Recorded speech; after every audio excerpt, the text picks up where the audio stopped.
Bonjour à tous. Vendre à tout prix, nous inciter à acheter, nous faire mordre à l'hameçon, nous les consommateurs, on l'a tous remarqué, c'est l'objectif des commerçants et des grands distributeurs. Et les méthodes de vente sont de plus en plus redoutables. Nos sens sont manipulés. Certaines musiques, par exemple, incitent plus que d'autres à l'achat de vêtements. Des parfums de synthèse nous donnent envie de gâteaux ou de fruits.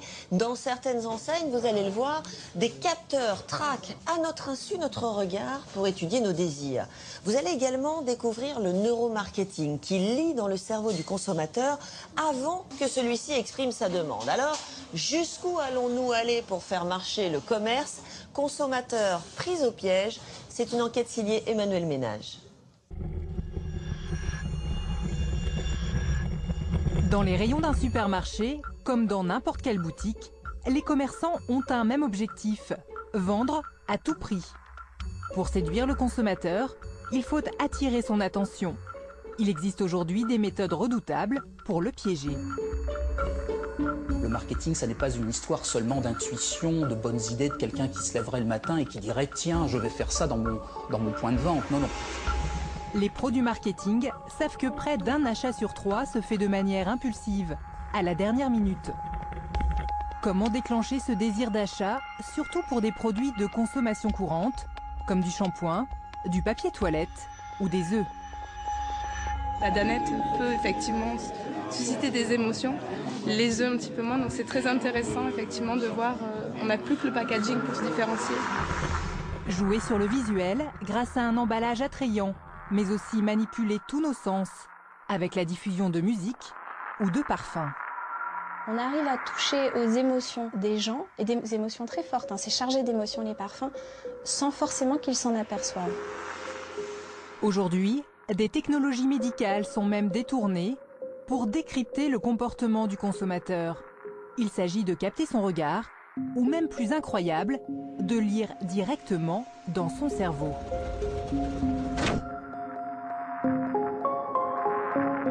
Et dans le cerveau, qu'est-ce qu'on va voir? On va voir si les gens aiment ou n'aiment pas, si ça allume une partie qui donne envie d'acheter ou pas envie d'acheter. On peut beaucoup mieux comprendre le comportement des consommateurs puisque le cerveau ne ment pas. Alors, jusqu'où vont les grandes marques pour nous faire remplir notre caddie sans réfléchir?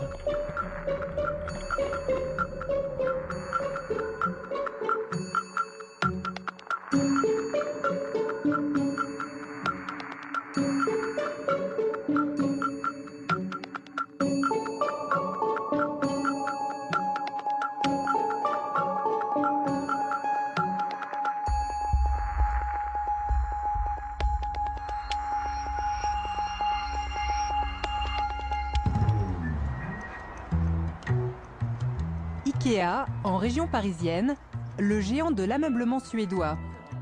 Un magasin de 24 000 mètres carrés réparti sur 2 étages. Isabelle et Émilie, 2 jeunes mères de famille, sont des habituées des lieux. Je viens chez Ikea pour acheter un bac en plastique pour mon fils pour ranger ses jouets.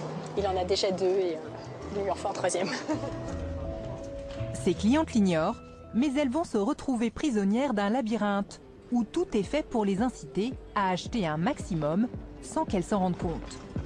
La particularité d'Ikea, c'est ce parcours fléché, un chemin unique qui oblige à passer par tous les rayons et à regarder tous les objets. Même si l'on vient acheter une caisse en plastique, on passe forcément devant les canapés. C'est à la fois rassurant parce qu'on sait que d'une manière ou d'une autre, on arrivera forcément à la sortie en suivant ce passage-là. Et d'un autre côté, c'est aussi oppressant parce que si on veut aller plus vite, on ne peut pas et on sait d'avance que ce sera forcément long. Ce parcours obligé, un homme l'a reproduit sous forme de carte en 3 dimensions. Voici un plan d'Ikea comme vous n'en avez jamais vu. Alan Penn est professeur d'architecture. Il a étudié le magasin pendant plusieurs mois. Ici, en rouge, c'est le parcours le plus emprunté par les clients. C'est précisément le chemin que veut imposer Ikea. Le magasin prend le contrôle de vos faits et gestes. Quand vous faites vos courses, vous devenez une marionnette. Vous faites ce qu'ils vous demandent et vous faites selon leur plan.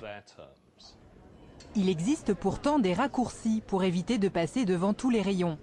Ikea les appelle des passages courts. Mais comment les trouver? Pour Isabelle et Émilie, c'est loin d'être évident. Là, c'est retour, c'est pas un passage rapide. Là, on revient en arrière carrément. Là, on est déjà passé par là. Non, c'est pas un passage court, c'est un passage long. Et quand elles finissent par tomber sur un plan, ça ne les aide pas. Les raccourcis ne sont pas indiqués clairement. Les raccourcis sont indiqués, mais en fait, c'est sous forme de 3 petits points. C'est pas vraiment très explicite, il faut vraiment le savoir, je pense. Ikea a conçu les raccourcis de telle sorte qu'ils soient toujours dans votre dos. Donc si vous cherchez un raccourci, il faut absolument vous retourner, car il se trouve derrière vous.